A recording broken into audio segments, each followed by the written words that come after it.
네, 여러분 안녕하십니까? 우리 생명사랑교회 9월 명랑 책방 시작하겠습니다. 저희가 9월에 읽을 책으로 선택한 책은 바로 함석헌 선생님의 뜻으로 본 한국 역사입니다. 저는 이제 이 책으로 가지고 있는데 또 요즘에는 이 젊은이들을 위해서 아주 새로운 편집본이라 해가지고 약간 읽기 쉽게 나온 게 있어서 일단 우리가 젊은이들 좀 읽게 하려고 책을 보여드리는 거는 이 책이고요.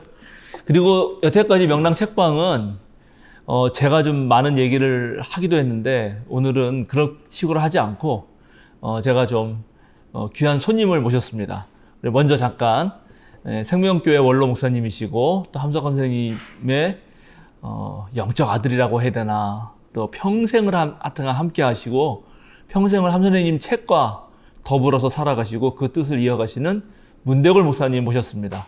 목사님 오셔서 감사합니다. 불러주셔서 고맙습니다. 예, 감사합니다. 문대골 목사님 잘 모르시는 분도 계실지 모르겠는데요. 제가 소개하는 건 그렇고 이제 문대골 목사님 스스로 아마 조금 말씀해 주실 텐데 저는 함 선생님을 직접 뵙지는 못했지만 또 함 선생님의 제자이시고 평생 함께 하셨던 문대골 목사님을 뵙는 이 자리, 그리고 이렇게 이걸 찍는 자리도 사실은 역사에 매우 귀중한 순간이거든요. 이 함석헌 선생님 전집이 있는데 여기에 18권에 여러분 혹시 보시면은 제목이 진실을 찾는 벗들에게 해서 함 선생님이 편지를 쓴 글들이 나오는데요. 여기에 수신자로 문대골 목사님도 문대골님에게 해서 편지들이 있곤 하죠. 저는 이렇게 역사를 같이 사셨던 분들하고 오늘은 좀 대화를 나누고 이 뜻으로 본 한국 역사에 대해서 책 내용을 깊이 다루고 이런 것보다도 함 선생님의 얘기를 아주 가까운 데서 진솔하게 좀 해주실 수 있고 그걸 우리가 들으면서 앞으로 여러분이 읽을 함석헌 선생님 모든 책에 조금이나마 도움이 되면 좋겠다, 이런 생각으로 오늘은 진행해 보려고 합니다. 목사님 먼저 일단 요즘 근황 어떻게 사시는지, 어떻게 지내고 계시는지, 더운 여름 어떻게 보내셨는지 잠깐 또 우리 얘기해 주셔도 좋을 것 같아요. 나 그 종로에 내 글방이 있잖아요. 네. 네. 그냥 함석헌하고 삽니다. 앉아서 눈 감으면 오시니까. 예. 그죠. 네. 함 선생님을 어떻게 처음에 만나셨던 거죠? 17에 해병대 입대를 하고 네. 19에 제대를 했습니다. 네.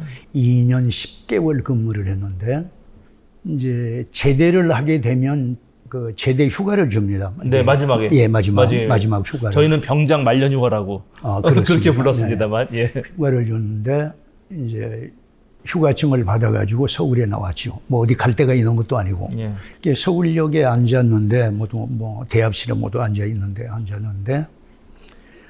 바로 앞에 신문 가판대가 쫙 놓여 있는데. 예. 그런데 그 가판대를 관리하는 분이 의도적으로 그랬던 것 같아요. 함석헌 사진만 다 보이게 해서 쫙 그렇게 진열을 해놓은 거예요. 네. 신문에. 네. 무정부주의자 함석헌 구속. 구속. 그게 1958년 8월입니다. 네. 8월인데 그때 이제 생각하는 백성이라야 산다 네. 하는 네. 글이 문제가 돼가지고 이분이 감옥에 가셨거든요. 네. 그 이제 그 신문이 쫙 펴진 거예요. 월간 주간이 다 나와 있고. 네. 엄청났습니다. 그 기사 보도가. 이제. 그래 딱 보는데 그때 신문은 한문이 많았거든요. 그렇죠. 이게 잘 명확하게 내용도 제대로 챙기지 못했는데 사진을 보고 그 글 주제를 보고 하는데 정말 우리 은혜 받을 때의 기분이야. 이게 가슴이 뛰고 통도. 신문 잡지를 한 20여 종을 샀던 것 같아요. 그 자리에서? 그 자리에서 그걸 전부 빼서 가지고 휴가 나왔는데 도로 부대에 들어갔습니다. 네. 휴가 반납하고. 네. 그때 휴가가 한 달쯤이나 주었었는지 모르겠어요. 그러시구나. 한 달쯤이나 주었는지 모르겠는데 그간에 그걸 정말 열심으로 읽었습니다. 한문 혹편 놓고. 그게 왜 그랬는지 몰라. 하여튼 가슴이 뛰는데 그래요. 이제 58년 11월 29일 날 부대를 나오는데 다 줄쳐가면서 기사를 읽었는데 그 기사를 다 묶어가지고 제대식하고 원효로를 갔죠. 예. 원효로에서 하셨는데 선생님이. 네, 맞아요. 예. 12월 1일 날 원효로사가 70번지를 찾아갔습니다. 제대하시자마자 하신 거네요. 제대하고 정말 19살 청년. 그러면 이제 그 신문 다 묶어가지고 예. 이제 찾아가서 큰 인사 드리고 신문 다 펴놓고 그러니까 당신도 약간 좀 웃기는 놈이 될 수밖에 그 이제 다 내가 일일이 뭐 이게 칼라펜으로 줄져가면서 밑줄 쳐서 예, 그게 보더니 비그시 웃으면서 수고를 많이 했겠구나. 예. 그러면서 옷이 참 멋있다. 예. 해병대 복장님. 예. 이제 그렇게 해서 뵙게 됐죠. 네. 예. 그렇게 뵙고 실제로 함 선생님하고 함께 예를 들어서 제가 알기로는 그 안반동 농장에서도 일하시고 그 뒤로 계속 일을 하시게 되는데 본격적으로 일을 하신 때가 언제쯤 되신 거예요? 예. 그 이제 내가 당국대학에 야간으로 다니면서 취직시험을 봤어요. 예. 근데 그 시험이 뭐냐 그러면 재산관리위원회라고 하는 게 재무부 계통이었는데 국유재산관리요원 시험이었는데 그때 4급 감료였습니다. 이제 합격을 하면. 예. 4급 감료였는데 시험에 합격을 했어요. 예. 이게 이제 임명장만 받으면 되는 건데. 예. 공부만 하시면 되는 거네요. 임명장을 수여하는 이는 재무부 장관인데 진짜 그 임명장을 주는 사람은 서울 사세청장이 줬어요. 예. 그래서 서울 사세청으로 그 발령장을 받으러 갔죠. 예. 갔는데 8사람이었어요. 그 발령장을 받으러 온 사람이. 8사람이었는데 이름을 부르는데 나보고는 저쪽으로 가라고 그러고 서류 하나를 내놓으면서 이게 전라남도 진도군 의신면 면장이 보낸 서류인데 그런데 우리 형님이 연희전문을 다녔거든요. 예. 열심히 있는 사회주의 운동가였어요. 네. 아버지는 공산주의 사상을 가진 분은 아닌데 어쨌든 사학원 그때 당시에 그 지식층은 그럼요. 거의 사회주의 사상을 가지고 있었으니까. 그럼요. 해방정국에서 실제로 어떤 나라가 되길 원하냐 할 때 사회주의가 되게 높았습니다. 그랬죠. 예. 그런데 그 진도군 의심면 면장이 보낸 서류에 뭐라고 돼 있냐 그러면 이제 위에 뭐 본적 성명 이렇게 쓰고 밑에 비고란에다가 상기자는 부친이 6.25 때 학살당했고 형은 월북을 했고 당사자는 행방불명된 자임 이렇게 온 거야. 그런데 그러기 전에 내가 우리 고향에서 입후보한 국회의원 입후보자 디시중을 하고 세무서에 잠깐 이제 발령을 받아가지고 근무를 하고 있었어요. 그때 보조수라고 하는 직장이야. 직이야. 근데 그리고 세무서 다니면서 일을 하고 있었는데 어쨌든 그 발령이 취소되면서 물론 세무서에서도 못 입고 나오게 됐어요. 연좌제 그렇죠. 형님 때문에. 그런데 그것뿐만이 아니고 그 다음에는 어디도 못 가. 한번 그게 한번 그렇게 되니까 어디에다가 지원서를 내도 방법이 없는 거예요. 참 답답할 일이죠. 답답할 일이죠. 한 1년 동안 헤매다가 선생님을 찾아가지. 그게 25살 나던 해입니다. 그러시군요. 64년도에 찾아갔는데 그때는 내 상황은 얘기를 못하고 얘기를 못 하겠더라고요. 선생님한테 이런 당했다는 얘기를. 그러고 이상스럽게도 그때까지 나는 함 선생님을 북한에서 피난온 분, 이게 공산당에게 고난을 당한 분, 이 생각이 내 머릿속에 있었어요. 그 말이 잘 안 나오더라고요. 우리 그렇다니까. 형님 이야기도 잘 안 되고. 몇 달 지나서 도저히 뭐 직장도 찾을 수가 없고 방법도 없고 이러니까 내중에 65년 되던 정확하게 며칠인지 모르겠어요. 3월 달은 분명한데 가서 얘기를 했죠. 이게 사실대로. 근데 나는 찾아갈 때는 선생님 집에서 심부름도 하고 선생님 시중도 하고 솔직히 말하면 그냥 종로릇을 했으면 좋겠다. 이런 생각으로 갔는데 상황이 그러지면 집도 조금 해가지고 뭐 네. 청소할 것도 없고 그러면 강원도에 가라. 아주 다짜고짜 그러시는 거예요. 강원도에 가라. 그러니까 김복관 선생님이라고 이제 천안 농장에 네. 이제 함석헌 선생님을 대신해서 이제 지도자 역할을 하는 분이 있었어요. 네. 정농회 회장도 하시고 네. 이분이 CR 농장을 거의 이끌어낸 분입니다. 함석헌은 그런 걸 못하고 예. 함 선생님은 오셔서 일할 때는 정말 아무것도 못하고 일하지만 예. 누가 전화를 해가지고 오셔야 합니다 그러면 그냥 험이 놔두고 그냥 가니까. 네. 네. 네. 그러니까 뭐가 되겠어요. 네. 농장이 아니 함석헌이 중심이 되어 있는 농장인데 네. 어쨌든 뭐 내가 그 CR 농장에 가서 선생님이 써준 편지를 김복관 선생님한테 드렸죠. 예. 그랬더니 여기 가지 마시오. 이래. 강원도 가지 말라고. 강원도 가지 말라고 네. 하면 밥도 못 먹소. 밥도 못 먹었어. 그런데 그래도 가셨어요. 난 딱 그때 이미 함석헌은 지금의 함석헌은 아니고 지금처럼 이렇게 자유로운 관계가 아니고 네. 딱 하늘이 정확하게 한국 역사 속에 보내신 분이다. 이게 마음이 하여튼 그려졌어요. 네. 네. 네. 그래 뭐 죽게 되면 뭐 죽더라도 선생님 말씀대로 한다. 그러고 이제 안반덕에를 갔지요. 예. 그럼 안반덕 농장에 65년에 가시게 된 거고? 65년에 네. 갔지요. 그럼 거기서 몇 년? 2년 있었죠. 2년. 이제 가서 이제 3월 달부터 그 해 있었고. 네, 네. 이제 그리고는 그 다음에 결혼을 했지요. 우리 결혼하고 이복 사모님과. 결혼하고 네. 다시 온다고 그러니까 선생님이 좋아가지고 이제 안반덕 살아났구나 이런 식이야. 예. 근데 어쨌든 그 1년 지냈죠. 1년 지나면서 66년도에 결혼해가지고 네. 우리 와이프 데리고 들어가서 예. 네.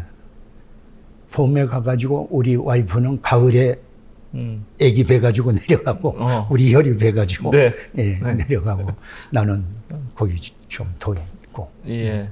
그 뒤에 그러면 그 뒤에는 이제 CR의 소리로 가시게 되는 아니 건가요? 그 뒤에는 이제 밥을 못 먹으니까 우선 여기가 예, 예. 늦가을에 내려갔죠. 아마 11월쯤이나 됐던 것 같아요. 66년 11월 예. 내려가서 2년 동안 처가에 있었습니다. 그러셨구나. 예. 그런데 68년이었던 것 같아요. 네. 68년도에 서울에 있는 내 후배 하나가 그건 한신 출신인데 예. 함석헌을 만나가지고 한신으로 갔어요. 예. 고대를 중퇴하고 예. 선생님 곁에서 아주 가깝게 지내는 이제 예. 나한테 편지를 한 거예요. 편지를 뭐라고 했냐 그러면 다른 얘기는 없고 예. 형님 선생님이 넘어지셨습니다. 지금 서울에 야단이 났습니다. 네. 형님 올라오셔야 되겠습니다. 네. 선생님이 넘어졌다 소리를 들으니까 예. 딱 두 가지 생각이 오는 거야. 한쪽으로는 당신도 똑같은 사람이군요. 네. 이 생각이 오고 네. 네. 한쪽으로는 굉장히 불쌍해지는 거야. 선생님이. 예. 예. 예. 그러고 내가 올라가야 되겠다. 올라가서 내가 선생님 제대로 지켜드려야 되겠다. 네. 이런 생각이 오는 어. 그래 그런데 그러기 전에 내가 한 2달 동안 병원에 있었어요. 아파가지고 생전에 병을 몰랐는데 그 2달 동안 아파. 어디가 아프셨어요? 폐혈증이었는데. 그럼 피가. 예. 하여튼. 그건 힘드시네요. 2달 동안 병원에 있었어. 병원에 있었는데. 근데 그때까지는 정치에 대한 욕심을 대단히 가지고 있었거든요. 예. 이제 함석헌도 물었겠다. 예. 또 내가 결혼식 할 때 함석헌 선생님이 진도까지 내려오셔서. 주례하셨으니까. 예. 하고 진도읍에서 강연하고. 강연도 하시고. 예, 연설하고. 맞아요. 이제 나는 그런 걸 가지고 하여튼 뭐 무슨 얘기입니다만은 내 자산을 삼아가는 건데. 근데 어쨌든 그렇게 선생님이 넘어지셨다고 그러니까 2달 동안 알아서 상당히 안 좋았는데 딱 병에 대한 생각이 싹 없어지는, 내가 아팠다는 생각이 싹 없어지는 거예요. 오히려 선생님에 대한. 네. 예. 그리고 난 선생님한테 가야 한다. 예. 그리고 선생님 친구 해줘야 된다 내가. 예. 68년 여름까지는 함석헌은 내게 있어서 거의 신격화되어 있는 분이었어요. 근데 그 문제가 생긴 걸 보고 이게 갑자기 불쌍해지는 거야, 선생님이. 네. 그 가가지고 선생님, 예. 제가 다 알아요.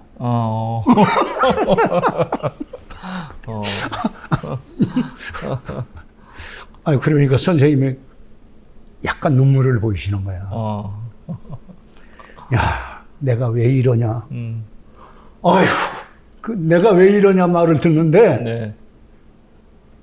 이건 정말 내가 살려야 할 뿐이야. 네. 그래서 그 뒤로 그러면 같이 그 CR의 소리를 언제 하신 거예요? 아니요. CR의 소리 안 가고, 그 2달 동안 아프면서 내가 성경에 대한 내 나름의 성서에 대한 재발견이라고 그럴까? 네. 하여튼 누가 가르치는 게 아니고 주님이 내게 주시는 성경을 받았다고 할까? 하여튼 그 2달 동안에 어쨌든 성경은 좀 공부를 했으면 이런 생각이 그 2달 사이에 아주 간절히 왔어요. 예. 그래 이제 선생님 뵙고 서울에서 어렵게 자리를 잡고 성경 공부 시작을 했어요. 예. 근데 그 성경 공부 한 곳이 어디냐 그러면 목사님 잘 모르실 거예요. 이례자라고 그건 이단 종파 쪽인데 이제 제자들이 하는 성서 학교가 있었어요. 이름이 무궁화입니다. 무궁화 성서학교. 무궁화 성서학교. 성서학교. 예. 스레트 집이기는 했습니다만은 기숙사로 쓸 수 있는 집도 있고 공부할 수 있는 뭐 교실도 있고 하는데 무궁화 성서학교를 누가 나한테 소개를 하더라고요. 네. 성경 공부를 하려면 그리 가라고. 예. 이문동에 있었는데 네. 성경 공부 시작을 하는데 지나 보니까 이거 가짜야. 야 이건 엉터리다. 그리고 어쨌든 내가 몇 년 동안 계속해서 함석헌을 읽고 살아오는데 맞아. 예, 이건 가짜다 싶어. 그런데 이상하게 그 성서학교에 강의하러 오시는 분 한 분이 계시는데 그분 강의는 들을만 괜찮다. 이런 생각은 그분이 나더러 뭐라고 그러냐 그러면 미스터함은 여기서 공부하지 말고 괜찮은 데가 있는데 내가 신학교 소개해 줄 테니까 가라고. 그게 미아리에 있는 한양신학교라고 하는데요. 교단은 별 볼 일이 없지만 거기 안영주 목사님이라고 함석헌과 친분이 있는 목사님이 계셨어요. 근데 나중에 알아보니까 함석헌 선생님 친구래 이분이. 예. 그래 무조건 갔죠. 예. 그 한양신학교를. 교육법의 인가를 못 받은 학교는 아직. 그 2학년에 편입을 했어요. 해가지고 3년 수료를 했어. 3학년 수료를. 그리고는 웨슬레 신학교로 갔습니다. 근데 그 2년 동안 한양신학교를 하면서 마음속에 목회를 해봤으면 이런 생각이 오는 거예요. 그래서 웨슬레 신학교를 갔습니다. 물론 거기도 대학이 아닌데 그건 예수교 감리회 졸업반에 편입을 했어요. 거기서 졸업을 했죠. 웨슬레 신학교를. 그랬다가 이제 선생님이 CR의 소리 하게 되니까. 그러니까 신학을 하시고 CR을 가신 거군요. 그렇죠. 근데 그때 이미 나는 함석헌을 내 속에 담고 있었어요. 그냥 가면 그냥 손도 만지고. 그러니까 안병문 박사님 같은 거는 특히 장준하 선생님. 장준하 선생님은 꼭 선생님이 찾아올 때 여름에도 딱 검정 양복에 타이 딱 메고 딱 그러고 정정하고 와요. 아니, 나는 그런 게 그런 점에서 일찍 함석헌의 뭐 아들이 하여튼 피부치가 된 거야. 내가 늘 막 선생님 만지고 이러면 장미란 선생님 안 좋아하고 나보고 한번 그러더라고. 미스터함은 선생님한테 그렇게 함부로 하지 말라고. 내가 네. 선생님 그 CR의 소리 내가 해야 합니다. 아, 그러셨구나. 네, 그랬죠. 처음에 시작을 선생님 댁에서 하시지 않았어요? 그 그렇죠. 뭐지, 그 그럼 닭장 하던데 그럼요. 거기 치워가지고 뭐. 다른 사람들은 모릅니다. 그건 예. 이제 그 닭장부터 다 내 손으로 다, 그러니까. 예, 그럼요. 만들고 아이고. 했죠. 아.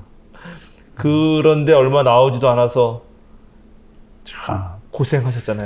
근데요. 야, 그건 정말 하늘이 나를 도왔던 것 같아요. 함석헌 좀 도와라. 예. 그게 20권 보면 나는 이제 함석헌을 20권으로 공부한 사람인데 네. 20권을 보면 애통하는 함석헌의 글이 없는 데가 없습니다. 네. 내가 보기에는 20권 예. 다. 예. 예. 아, 대단한 분이죠. 그러니까 웨슬리 신학교는 졸업하시고 예. 그분 CR의 소리를 가셔서 예. 이제 거기서 그 유명한 우리 김수환 추기경 예. 님의 그 성탄 예. 메시지 사건이 예. 터진 거군요. 예. 나중에. 이제 예. 그것이 1971년 성탄에 메시지를 내보내다가 중단되고. 내가 알기로는 중단됐어요. 네, 중단됐죠. 예. 그래 이제 1972년도에 이제 선생님 말씀이 있어서 예. 내가 김수환 추기경한테 얘기해 놨는데 음흠. 그 원고 음흠. 받아오너라. 네. 그래서 이제 김수환 추기경한테 갔죠. 네. 가서 그 원고를 가져왔죠. 예. 함석헌은 하늘이 역사가 내게 준 어떤 소명을 수행해야 한다는 데 있어서 음흠. 그건 뭐 계산을 안 하는 분이라 이분이. 이건 그 시대에 김수환 추기경의 이 말씀은 전해지는 게 맞다. 하시면 바로 그냥 하신 거죠. 예, 네. 그렇죠. 그러니까 하여튼 그 원고를 가지고 그래서 선생님한테 드렸죠. 네. 하여튼 1월 달에, 네. 1월 달에 성탄 메시지 전문을 씻습니다. 네. 그게 어려움의 시작이죠. 네, 난리가 나서 예. 중정에서 와서 지금 탄압받고 예. 폐간에까지 이르렀나요, 그게? 예. 폐간은 이제 그 전에 폐간됐다가 아, 다시 복간했다가? 복간한 거예요. 예. 폐간은 안 되고 갔습니다. 그 폐간은 저 전두환 때 가서 폐간됐죠. 아, 그 2차 폐간. 뒤군요. 2차 폐간. 아, 그러시군요.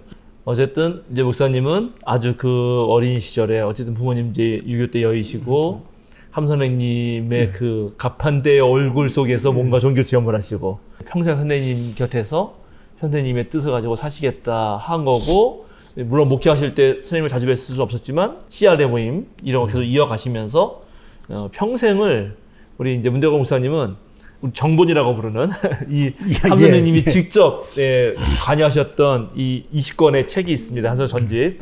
이거를 평생을 읽어오셨어요. 그리고 이제 문대건 목사님 스스로도 여기 나의 바프 함석헌의 일대기라고 하는 그 32,105일 함석헌, 장준하 그리고 박정희, 이 한국의 역사에 절대 잊어서는 안 되는 세 명을 비교할 수 있는 책도 내시고, 정말 최근에는 우리 이제 함석헌님 전집에서 주제별로 함석헌 다시 배우기라고 하는 그런 어떤 시리즈로 첫 번째로 함석헌의 생애 철학도 내셨거든요. 그래서 지금 이제 한 선생님 만나고 한 선생님과 2년 얘기를 좀 했는데, 이제부터는 조금 우리 목사님이 평생 함 선생님 찾으셨고 평생 스승으로 모시고 평생을 선생님 책만 읽으시고, 지금도 정말 매일 종로에 그 조그만 사무실이 우리 목사님 계신데 거기 나가셔서 계속 함 선생님 책을 읽으면서 또 생각하시고 연구하시고 책도 쓰시고 그렇게 지내시거든요. 그래서 그런 얘기를 좀 더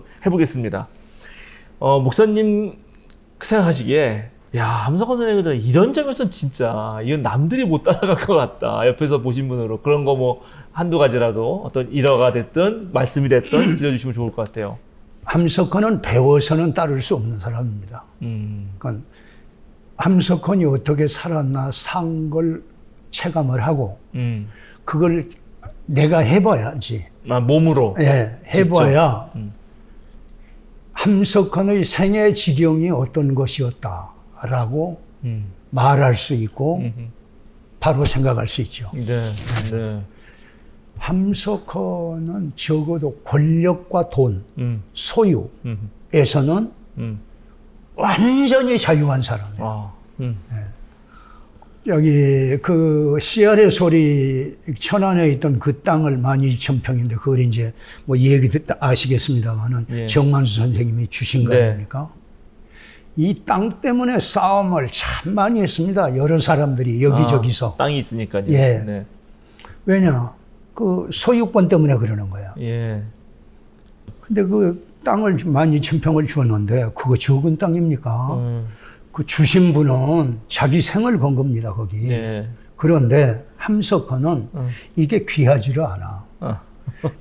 필요하면 지켜. 그런데 이걸 가지고 내 생을 마치겠다 이런 거 없어요. 함석헌은 그런 게 없습니다. 그러니까 같이 하는 사람들은 죽도록 고생하는 거죠. 네. 함석헌은 소유에 대한 신조가 있어요. 내 땀이 담긴 것이 아니면 어떤 것도 내 것이 아니다. 스스로 몸으로 하지 않으시면. 그렇죠. 내가 만들어낸 것이 아니면 맞아요. 내 것이 아니다. 그런데 함석헌하고 같이 살면 안 되죠. 뭘 해보려고 하는 사람은. 하루만 사시는 분들, 매일을 맨 마지막 날처럼 사시는 분들이니까 계획도 없고 필요도 없고. 그럼요. 도대체 함석헌에게는 내일이라고 하는 건 없습니다. 이게 야 열심히 해서 이렇게 해서 우리도 이렇게 좀 해보자. 네. 이래야 신이 나잖아요. 네. 네. 그거 하면 뭐 하나? 그게. 예. 사실은 제일 유명한 책이고 뭐 또 제일 알려지기도 하고 일반인들도 누구나 읽어야 된다고 하는 게 사실은 우리 뜻으로 본 한국 역사인데 그 첫 번째 그때 쓰셨을 때는 이게 성서적 입장에서 본 조선 역사였지 않습니까? 예. 그래서 이제 이런 말들 자체가 다 사실은 함선님께 저는 의미 있다고 생각하는데요. 예. 성서도 그렇고 예. 역사도 그렇고 예. 조선도 그렇고 예. 근데 이걸 다시 또 바꾸셔서 뜻이라고 말한 것도 그렇고 이런 거 좀 얘기를 좀 나누고 싶어요, 목사님. 그러니까 뜻으로 본 한국 역사를 쓰실 때 네. 그런 점은 정말 함석헌은 하늘이 내지 않은 사람이 없지만 네. 함석헌이 하늘이 낸 사람이라고 하지 않을 수 없는 게 이분은 어떤 일을 자기 생명하고 연결을 시켜요. 생명하고. 네. 자기 그러니까 내 생을 내놓을 일이 아니면 내 생을 투자할 만큼의 일이 아니면 이분은 관심을 안 가져요. 그런데 그 점에서 함석헌은 조선 역사를 보는 거죠. 생을 걸고. 근데 이제 기조라는 말 하잖아요. 예. 기조라는 게 그런 거 아니에요. 뭐 다 없어져도 남을. 네. 그러니까 다 포기해도 포기할 수 없는 그거. 그것이 뭐라고 그러면 그것이 고난이라는 거 아닙니까? 네. 그런데 함석헌이 고난이라고 그럴 때 내가 생각할 때는 두 가지를 얘기하는 것 같아요. 예. 하나는 내 부끄러움에서 오는 거고 네. 하나는 새로운 역사를 열어가기 위해서 스스로 짊어지는 건데 뜻으로 본 한국 역사에서 이야기하는 그 고난이라고 했을 때 그 두 가지를 생각을 하는 거죠. 조선사가 여기까지 오는 동안에 우주나 세계 앞에 인류 앞에 지은 죄가 뭐냐 이 생각을 하는 거고 하나는 조선이 세계사에 제공할 만한 것이 뭐냐 이 점을 고난내서 생각하고 또 생각한 거다. 도저히 핑계할 수 없는 조선사 속에 있는 죄. 예. 그리고 그럼에도 불구하고 세계를 위해서 짊어져야 할 어떤 짐, 과제, 역사적인 과제를 고난 속에 담은 거다. 예. 그는 성서서 입장에서 조선 역사는 일제치 한복판에 쓰이는 책입니다, 여러분. 그래서 우리 문대목사님 말씀 되게 중요하다고 여겨지는데, 근데 일제치하를 사는 함선생님이 1901년생이시니까는 30년 후반에 이 책이 쓰여질 때 그때 한국 사회라고 하는 거는 그 3.1운동 이후에 지식인들 많이 꺾이고요. 사실은 힘들어지고 그야말로 그냥 고난이죠. 어떤 면에서는 현실이 고난인데 그 고난을 어떻게 이해해야 되냐라는 것이 함 선생님에게는 엄청나게 중대한 문제였고 그 입장에서 성서를 전체를 보고 근데 그것이 그냥 뜻 없이 겪는 고통, 쓸모없는 게 아니라 그 생명이 있어야 고통이 느껴지는 거니까 그런 것으로 의미를 지어준 거죠. 제가 함 선생님 이제 책을 읽으면은 오늘날 이제 저 같은 좀 공부를 하려고 하는 사람 입장에서는 역사를 바라볼 때요. 목사님, 역사를 바라볼 때 어떤 일이 그냥 벌어지지 않습니까? 그럼 그냥 그건 우연히 벌어진 것일 수 있고 그냥 사물이고 그냥 사건이라고 생각하기도 쉽잖아요. 이런 일이 벌어졌다? 이제 그런 거를 그게 벌어졌냐 안 벌어졌냐 뭐가 사실이냐 아니냐 이런 거 따지고 앉아있단 말이죠. 그런데 그거보다 함 선생님은 역사를 단 한 번도 그런 그냥 벌어진 무슨 우연적인 이런 걸로 단 한 번도 안 보시고 모든 벌어지는 것은 다 뜻이 있는 것이고 그 뜻을 제대로 발견해야 된다라고 생각하시거든요. 그런 것에서 이제 고난이 됐던 참이 됐던 생명이 됐던 이런 것을 계속 찾아내시는 거죠. 네. 예. 정말 감격스러운 것은 이분은 역사를 쓴 사람이 아니고 내 해석으로 하면 예. 역사를 읽은 사람도 아니고 예. 그 역사의 중심에 자신이 있어요. 네. 스스로가 있습니다. 네. 네. 그러니까 네. 조선사를 관한사로 이야기를 할 때 그 음. 이야기하는 함석헌은 그 고난의 중심에 자신이 있는 거예요. 예. 그리고 그런 확신 때문에 하루도 편할 날이 없는 함석헌 100년은 한국 사회에 엄청난 고난의 시대였으니까 맞습니다. 어쩌면 그렇게 딱 아주 떼서 이게 뭐 화로 속에 내던졌다고 그럴까? 하여튼 예. 그 100년이 그렇습니다. 맞아요. 그런데 그 역사의 중심에 자기를 놓고 생각을 하는 거야. 네. 네. 그래서 이제 내중에 그런 얘기하는 거 아닙니까? 고난의 그리스도가 영광의 그리스도라면 네. 고난의 역사도 네. 영광의 역사일 역사이죠. 수 있지 않겠나? 예. 예. 그런데 영광이라고 하는 말은 처음부터 끝까지 독자들을 향해서 하는 말이에요.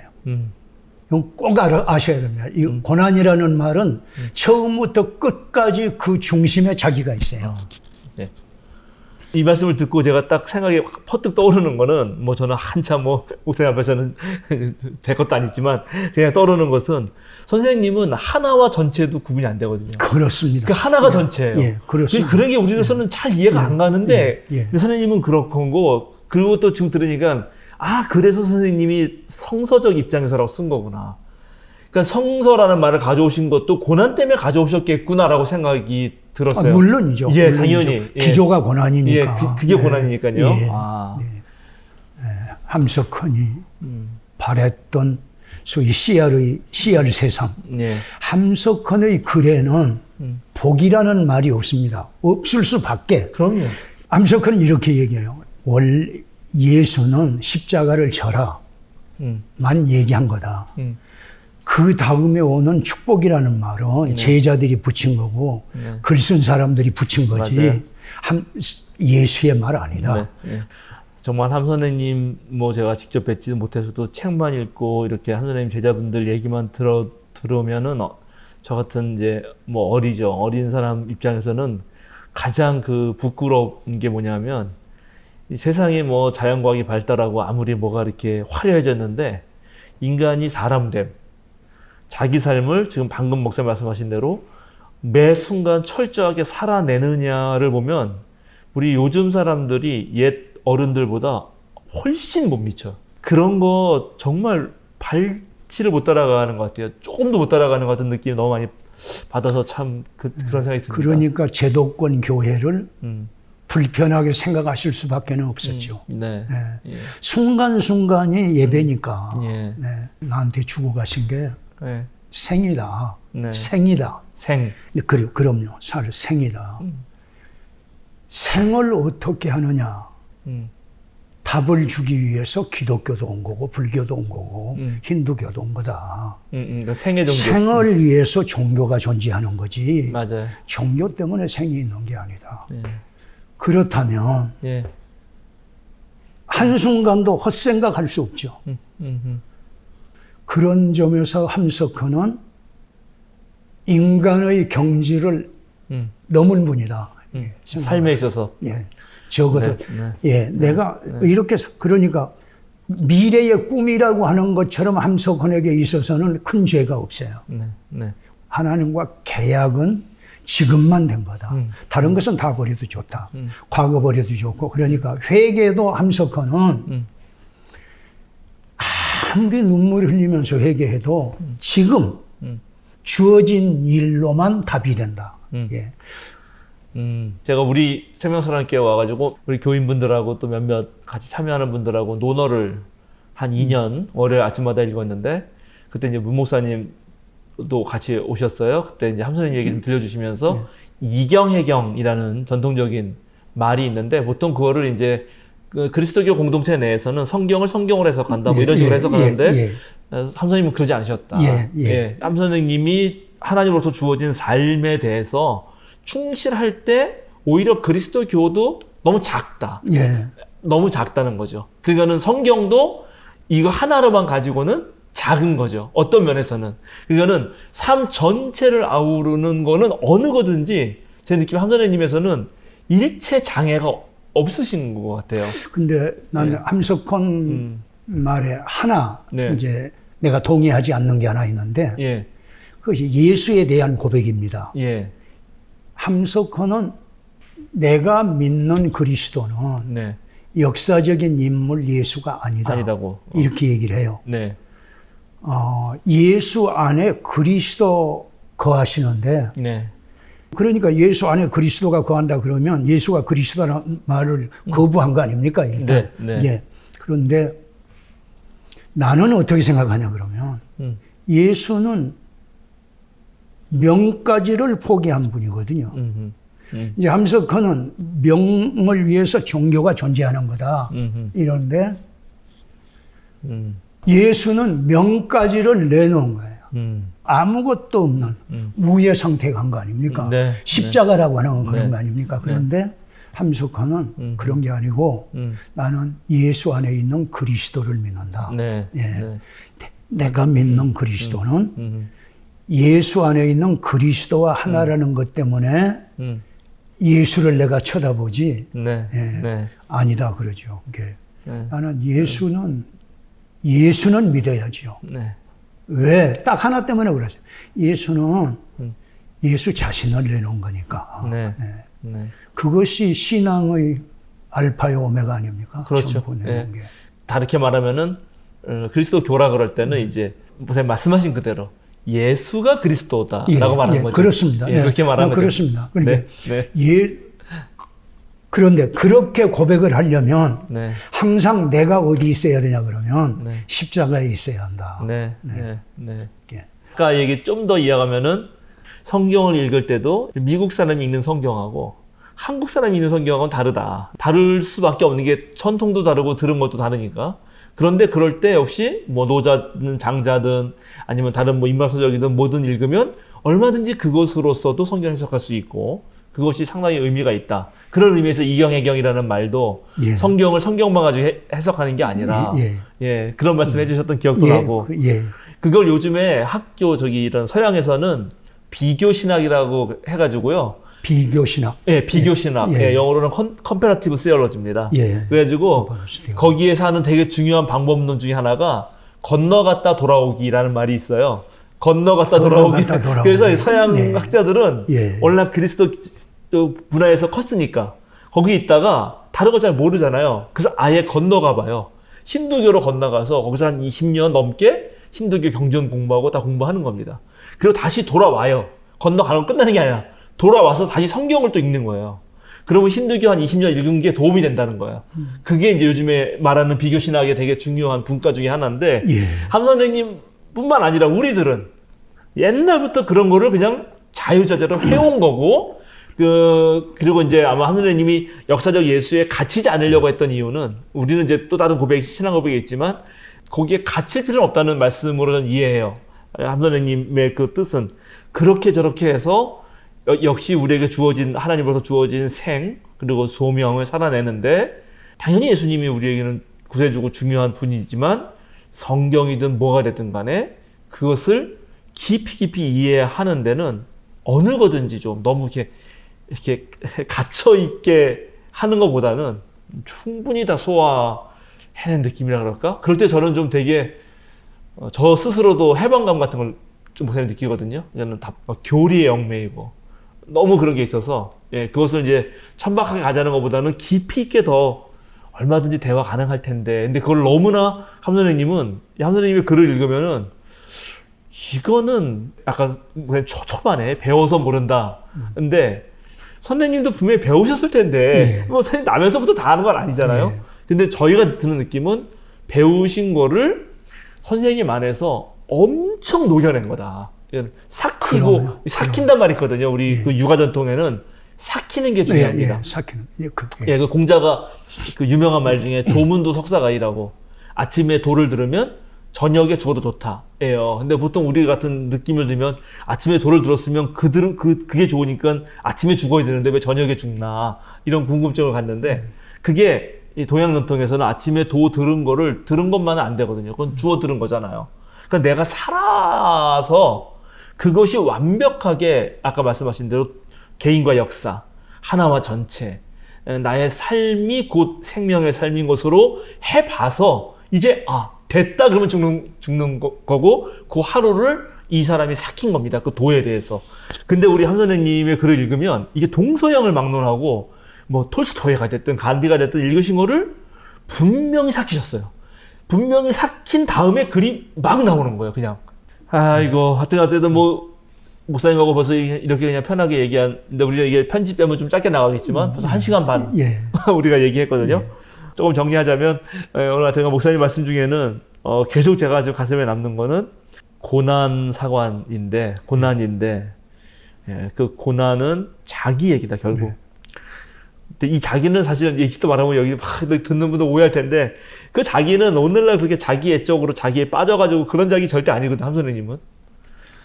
이게 어떻게 설명하기 어렵네요. 어떤 말을 하면 이 말에 대한 책임을 느끼는 사람이에요. 그렇죠.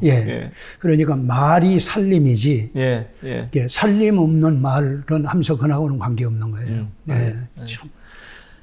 대부분 함석헌을 쓴 사람들이 잘못 생각한 게 하나 있는데, 이제 18배 평양고보 제적당하잖아요. 2년 동안 헛세월을 살았다는 사람도 있고, 그게 쓴 분이 있어요.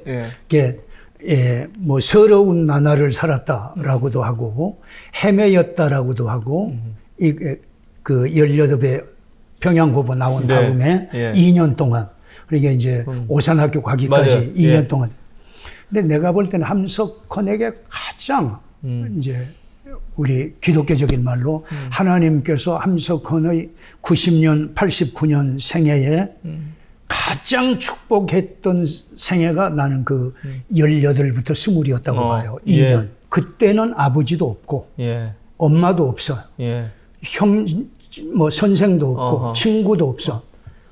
누구한테 가서 내 속을 내놓을 데가 없어요. 함석은 그래 딱 이런 말이죠. 부쩍 커버린 것 같았다. 내가 이제 그때. 제적당하고 딱 나오는데 부쩍, 그러니까 그 18부터 20을 가지고 울면서 살았던 세월이 함석헌을 여러 가지 모양으로 훈련을 시킨 거예요. 아버지가 한 한약방이 화국원이었거든요. 화원국 위원이었는데 그냥 화국원이라고 그랬는데, 아이고 화국원 아들로 공부하다 미쳤대. 이게 그 18부터 20까지 울면서 돌아다니고 이러는 거예요. 바닷가에 가서 누워서 자기도 하고 산에서 자기도 하고, 그러니까 아이고야 그 화국원 집 아들놈 그 공부하다 미쳤단다 이러고 이 얘기들이 돌았다고. 그런데 내가 볼 때는 그래도 동경고사였을 때는 좋은 선생님들 친구들도 있었고, 저기 오산학교 가서는 유영모도 만나고 이승훈도 있었고 다. 근데 이 18부터 20, 그 사이에 이 기간에는 아무것도 혼자 있습니다. 혼자. 울면서 돌아다니는 거지 이게. 성장해 가면서 과거를 돌아볼 거 아닙니까? 함석헌도. 뭐가 나를 만들었냐. 근데 18부터 20살 때까지의 시련이 상당히 함석헌에게 서빙을 했다. 아마 함석헌도 그렇게 그렇게 했어요. 그래. 갑자기 커버린 듯 했다. 부쩍 커버린 것 같다. 커버린 것 같았다. 예. 목사님 감사합니다. 아이고 고맙습니다. 예. 네, 정말 자, 감사합니다. 네. 우리 9월 책방으로 어쨌든 우리 함석헌 선생님의 이 뜻으로 본 한국 역사의 뭐 책 내용을 막 펴면서 얘기하지는 않았지만은 뭐 그렇게 또 하기도 이건 어려운 책이기도 합니다. 우리 평생 우리 함 선생님을 스승으로 그리고 진정한 의미에서 삶을 어떻게 살아가느냐에 대해서는 최소한 우리 대한민국 모든 사람의 바프, 네. 즉 아버지가 될 만한 분으로서 함께 생각해 보면 좋을 것 같고요. 우리 세명사랑 교인들뿐만 아니라 이 우리 명락책방을 보시는 전국의 모든 우리 성도들은 다른 선집들로도 나와 있는 것들이 있으니까 함 선생님의 글을 꼭 읽어보시고 그 우리 문대광 목사님이 쓰신 이 함 선생님의 일대기도 아주 좋습니다. 뭐 함 선생님 관련해서 평전이 몇 건 여러 명에 의해서 나와 있기도 하지만 그 어느 것보다도 또 아주 감명 깊은 그런 책이니까 여러분에게 소개해드리면서 오늘은 여기서 마치도록 하겠습니다. 그래서 여기를 보고 한번 우리 인사하시고 저랑 같이 인사하시죠. 네, 감사합니다. 고맙습니다. 네, 감사합니다. 네, 고맙습니다. 감사합니다. 네. 네.